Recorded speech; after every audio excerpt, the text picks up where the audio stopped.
খাবাইছি পড়াইছি থাকতে দিছি সেই জন্য চিন্তা পারছে। এখন যদি তোকে আমি দিব খারাপ বলি, খারাপ কিছু হবে?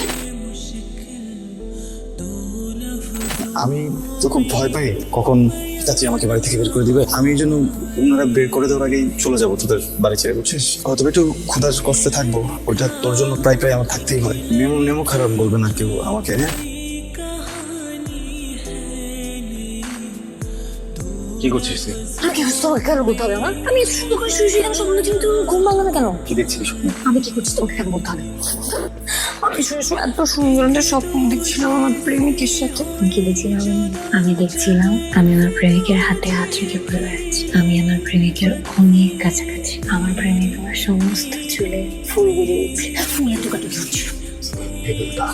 ফুলের টোকাটুকি করা স্বপ্নের পুরুষটা তোমাকে কেন সবকিছু বলতে হবে? হ্যাঁ তুমি কে? না, আমি ওই যে জানতে চাই বিষয়টা এরকম না, প্রয়োজন নেই। একটা বিষয় বুঝতাম না, তোকে এক মিনিটের জন্য দেখে তো শুনিলাম, এসে দেখি তুই স্বপ্নে ফুলের টোকাটুকি করছিস। এই মুহূর্তে যদি খাবার চলে আসতো, আমার ব্যক্তিগত জায়গাটা কোথায় যেতে তুই বুঝতেছিস? তুমি আমাকে এত ভয় পাও কেন? আমার মতন সম্পর্কে কি হয়?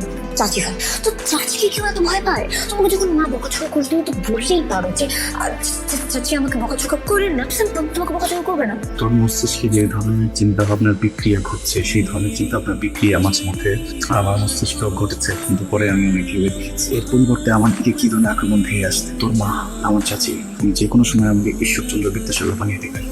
তারপরে দেখা যাবে ওই যে ব্যান্ড নিচে আমাকে পড়তে বসতে, এই অবস্থায় যাবো আমার জীবনে নিয়ে পড়তে রাস্তায় রাস্তায় ঘুরে। তুমি কি ঈশ্বরচন্দ্র বিদ্যাসাগর থেকে কম? মানে আমি বুঝলাম ভ্যানটা একটা রুম, ভ্যানগুলোকে একটা স্টুডেন্ট পড়লো এই রাস্তায়, না পড়লো এই রাস্তায়, আর আমি সারাদিন এখানে বসে বসে বই পড়ে পড়ে শেষ করে ফেলতেছি, তারপর আমি সেই পর্যন্ত পাই না। গভীর, তোর বর্তমান যে অবস্থা, এটা একটা গভীরের হয়। সমস্যা নেই, তুই যদি পড়াশোনায় মনোনিবেশ করিস, তোকে আমি ভালো বানিয়ে ফেলতে পারবো। প্লিজ তুই না এমন করিস না। মানে এই 15টা মাসে তোর জন্য 6 দিন আমার না খেয়ে থাকতে হয়েছে। তুই যখন না পড়িস, তুই যখন ফাঁকিবাজি করিস, তুই যখন শুয়ে ফুল টোকাটুকি করিস, তখন তো চাচি তোকে একটা বকা দিয়ে ঠান্ডা হয়ে যায়। তা আমাকে শুধু বকা দেয় না, আমাকে ওই বেলার খেতে দেয় না। ক্ষুধার যে কষ্ট, সে তো তুই বুঝবি না। তুই তো এমনি তো ডায়েটে থাকবিস, কিন্তু আমার তো ঝোল দিয়ে ভাত মেখে খেতে খুব পছন্দ, তাই না? প্লিজ তুই একটু পড়াশোনা কর। একটু কথা, আমি যখন ওয়াশরুমে গেলাম তখন দেখলাম চাচির মাছ কাটতেছে। তুই কি পড়া শেষ করবি নাকি একটু বলবি ঘন ঝোল করার জন্য? গেলাম একটু ঝোল বাড়ায় দেয়। বেশ তাহলে বলে তুমি একটু ঘন্টেন না। তোর কথা, আমার মনে হয় আমি আজকে ঝোল ছাড়ি ভাত খাবো। তুই বরং পর, ঘুমাতে হবে। আমি আমার দিকে বুঝি না, কঠিন ম্যাথ। এদিকে তাকাও। আচ্ছা তুমি কেমন মানুষ বলো তো? তোমার বোন কি রাস্তার মধ্যে মানুষ ফ্রিজিং করতেছে? তোমার বোন সেটা প্রতিবাদ করতে গেছে, কোথায় তুমি আমার সাথে দাঁড়াবা তা না করে তুমি ওদের সামনে আমাকে একা রেখে চলে আসলা। আমি কোনো নাশকতার অংশ হতে চাই না। ওখানে কথা বললো কথাবার্তা, ওইটা দেরি হচ্ছে, 15 মিনিট আছে, চল তাড়াতাড়ি ভালো করে পরীক্ষা দিতে হবে। আর ভালো করে পরীক্ষা হলো কোথায়? সকালবেলা মা একটা কুফা লাগিয়েছে, এখন তুমি একটা কুফা লাগে না। তোমাদের কুফার জন্য আজকে পরীক্ষাটা খারাপ। আজকে তোমার ম্যাথ পরীক্ষা, আমি তো এমনিও ম্যাথ কিছু পারি না, তার মধ্যে বাবু ডাব্বা। ঠিক আছে সমস্যা নাই। চাচি কিন্তু গাব গাছের সাথে বেঁধে রাখবে না। খালি কি গাব্বার সাথে বেঁধে রাখবে? ঝোলের সাথে জুতা মারবে, জুতা। সোমবারের জুতা? ও গড, কথা পরীক্ষাটা ভালোভাবে দিতে হবে রে। পরীক্ষা করার দিন হয়েছে, শুধু বয়সে বড় দেখা এর থেকে বেশি কিছু বলতে পারি না। তার পুরুষ কোথাকার। কলেজ ছাত্রী ও শিক্ষককে কি বলবে? তোমার ভাষা সেই যে ছোটবেলা থেকে সে বাসায় ঢুকছে, বড় হলো, পড়াশোনা করলো, আমার অন্য ধ্বংস করে যাচ্ছে। হ্যাঁ কতদিন বড় হয়েছে, ছেলে তো সাথে সাথে বড় হয়েছে। এই যে সারাটা দিন বাসার মধ্যে খম্বা হয়ে বসে থাকো, চোখ কান মুখ খোলা রাখতে পারে না। ছেলে যখন পড়াটা করলে কিছু করে কিনা অসুবিধা হয়, এখন থেকে চোখ কান মুখ একটু খোলা রেখো, বুঝছো? এরকম খম্বা হয়ে ছবির মতো দাঁড়াই থাকো না, বের করার ব্যবস্থা করো। আপনার ওজন কত? সাধারণ প্রশ্ন জিজ্ঞেস করছি, ওজন কত? চাচি আমি ওজন কত? আগে যখন আসছি তখন ওজন কত ছিল? এখন 80 কেজি। আগেরটা তো মনে নেই চাচি, ছোট ছিলাম। আগেরটা মনে নেই? আগেরটা আমি মনে করাই দিতেছি। আগেরটা তো যাই ছিল না, সে তো বাড়ছে এখন না। খাবাইছি পড়াইছি থাকতে দিছি সেই জন্য ওজনটা বাড়ছে। এখন যদি তোকে আমি দিব খারাপ বলি, খারাপ কিছু হবে? নিব খারাপ আমার বেশি হয়ে গেল না? একদম শুকারো কথার মেয়েটি একটু বেশি হয়ে গেল না? মেনটেন করে এখানে মেয়ে রেজাল্ট খারাপ হচ্ছে, কোনো লজ্জা বোধ নাই কিছু না, পেপারটা নিয়ে এরকম বসে আছে। এই তুই কেমন টিচার? হ্যাঁ তুই কেমন টিচার? তুই টিচার যদি ছাত্রীর উপরে মনোযোগী না হয়, সেই ছাত্রী তো এই রেজাল্টে করবে না। কি করবে? তুই আমাকে বল এখন কি করা উচিত? এই ছেলে মাথা নিচু করে থাকিস না, কি বলো কি করা উচিত?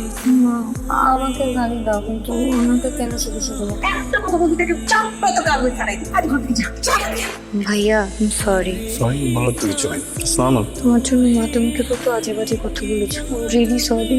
এটা কোনো ব্যাপার না, বুঝছিস? আমি অনেক ভেবে দেখলাম এই যে তোর মা, আমার চাচি, উনি তো আসলে কি কোনো ভুল করলে একটা চট দিয়ে দিতে পারে, কারণ তুই ওনার মেয়ে, আমাকে তো এটা পারে না।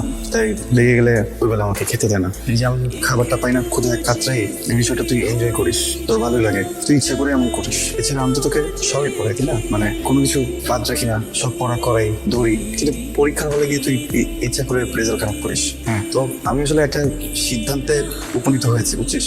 আমি তো খুব ভয় পাই কখন চাচি আমাকে বাড়ি থেকে বের করে দিবে, আমি কোথায় যাবো, কি করব, এই আতঙ্কে না আমি আর থাকতে পারছি না, অস্থিরতা কাজ করে ভিতরে। আমি এই জন্য ওনারা বের করে দেওয়ার আগেই চলে যাবো তোদের বাড়ি থেকে, বুঝছিস। তাহলে যেটা হবে যে ওই হয়তো একটু ক্ষুধার কষ্টে থাকবো, ওইটা তোর জন্য প্রায় আমার থাকতেই হয়। কিন্তু ওই নেমো খারাপ বলবে না কেউ আমাকে। হ্যাঁ, I'm really sorry. তুমি তো আমাকে একবার মাফ করতে পারবা প্লিজ? আই প্রমিস আমি ভালো করে রেজাল্ট করে ট্রাই করবো প্লিজ। কাঁদছিস কেন তুই? আমি তো তোর চোখ মুছবো না। এরকম কান্না আমারও আসে, আমিও কাঁদি। আমার সামনে যখন চাচাজি তোকে আমাকে আদর করে, তোর মুখে খাবার তুলে দেয়, আমারও বাবা মার কথা খুব মনে পড়ে। হ্যাঁ, কিন্তু কান্না পেলেও আমি তোর মতো সবার সামনে কাঁদতে পারি না, একা একা লুকা কাঁদি। আমাকে যখন চাচি রাগ করে খাবার না দেয় তখন একটু তো কষ্ট লাগে, তখনও কান্না পায়। নেমো খারাম বললেও খুব কষ্ট লাগে, কান্না পায়। কিন্তু আমি তো তোর মতো কাঁদতে পারি না, এই জন্য আমি তোর চোখে মুছে দিব না। তুই যদি রিয়েলাইজ করতে পারিস তাহলে তুই রেজাল্ট ভালো করবি। তাছাড়া আমি চলে যাবো আসলে।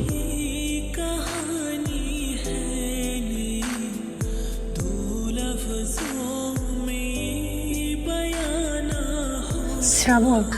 শ্রাবণ না, শ্রাবণ ভাইয়া। না, তুমি শ্রাবণ, আজ থেকে তুমি শুধু শ্রাবণ। ও, বুঝতে পারছি। ভাইয়া বলতে বলতে বড় হয়ে গেছিস না, দাদা বলতে পারিস। শ্রাবণ দাদা, এই কেমন একটা সত্যজিৎ ঠিক আছে, শ্রাবণ দাদা। না, তুমি শ্রাবণ ভাইয়াও না, তুমি শ্রাবণ দাদাও না, তুমি শুধু শ্রাবণ। কি হচ্ছে তো বলতো? রেজাল্টটা ভালো হওয়ার পর থেকে দেখছি তুই চেঞ্জ হয়ে গেছিস, বেয়াদব হয়ে গেছিস। খুব বেয়াদবি করছিস, নাম ধরে রাখার চেষ্টা, কাছে আসার চেষ্টা, তারপরে লুকিয়ে লুকিয়ে দেখার চেষ্টা। Very bad, very wrong. Shraban, দেখো। দেখে কি হবে? আমি তো চাই সবাই দেখো, সবাই দেখো, সবাই বুঝো। তুমি কেন বুঝো না শ্রাবণ? আমি তোমাকে ভালোবাসি। রূপকথা শ্রাবণকে ভালোবাসে, রূপকথা শ্রাবণের হতে চায়। আজকে থেকে বাসে না, অনেক আগে থেকে বাসে, অনেক বছর থেকে বাসে, প্রত্যেক দিন ভালোবাসে। ক্যালেন্ডারের পাতায় প্রত্যেক দিন আমি দেখি রূপকথা শ্রাবণকে ভালোবাসে। তুমি সত্যি আমার চোখের ভাষা বুঝো না? হ্যাঁ, আচ্ছা, হাতটা ছাড়তে বলছি, হাতটা ছাড়। আমি মানুষটা একটু বোকা, এর মানে এই না যে আমি কিছু বুঝি। আমার অস্তিত্ব আমি বুঝি। আমার বাবা মা কি আদৌ আছেন? তোর বাবা মার সাথে নিজের চাচা চাচির বাসায় থাকি। আমি কি এই বাড়িতে আদরের ভাতিজা হয়ে থাকি? আমি এই বাড়িতে একজন লজিং মাস্টার হয়ে থাকি। আমি তোকে পড়াই, তোর শিক্ষক। দোকানে যখন যেতে হয়, সদাইপাতি কিনতে হয়, তখন আমি যাই। যখন বাজার করতে হয় তখন আমি যাই। বাড়ির টুকটাক কাজ করতে হলে আমি করি। প্রত্যেকটা বাড়িতে একজন লোক লাগে যে বাড়ির টুকটাক কাজে সাহায্য করে। এই বাড়িতে আমি সেই লোকটা। চাচি আমাকে 3 বেলা খেতে দিলে আমি খাই। তুই যদি ঠিক মতো লেখাপড়া না করিস, চাচি রেগে গিয়ে যদি কোনো বেলা আমাকে খেতে না দেয়, ওই বেলা আমি না খেয়ে থাকি। অনেক ক্ষুধা লাগে, পেটের ভিতরে মোচড়ায়, মাথা ব্যথা করে, মুখ তিতা তিতা হয়ে যায়। অনেকগুলো পানি খাই কিন্তু পেট ভরে না। তার মানে বেঁচে থাকার জন্য, পেটে ব্যথা না হওয়ার জন্য, মাথা ব্যথা না হওয়ার জন্য, মুখটা তিতা না হওয়ার জন্য চাচির মন ভালো রাখাটা খুব জরুরি। চাচির মন খারাপ হলে আমাকে ওই বেলা খেতে দেবে না। চাচা যদি আমাকে হাত খরচ না দেয়, আমি চলতে পারি না ঠিক মতো। চাচার হাত খরচটাও জরুরি। এখানে যদি জরুরি কিছু না হয়, সেটা হচ্ছে প্রেম। যেটা যদি এখন করতে যাই, বাড়ির সবাই আমাকে খুব ভুল বুঝবে। চাচা চাচি ভাববে আমি অনেক আগে থেকে প্রেম করি, যেটা মিথ্যা। আমি কখনো প্রেম করি না, আমি কখনো প্রেমের কথা চিন্তাও করিনি। আমি শুধু থাকার কথা চিন্তা করি। আমি শুধু 3 বেলা কিভাবে খাওয়া যায়, কিভাবে বাঁচা যায়, এটা চিন্তা করি। ওকে, সো আমাকে এমন কিছু করতে বাধ্য করিস না যেটার জন্য আমাকে মানুষজন ভুল বুঝবে। এমন কিছু হতে বলিস না যেটা আমি না। শ্রাবণ, তুমি ভাইয়া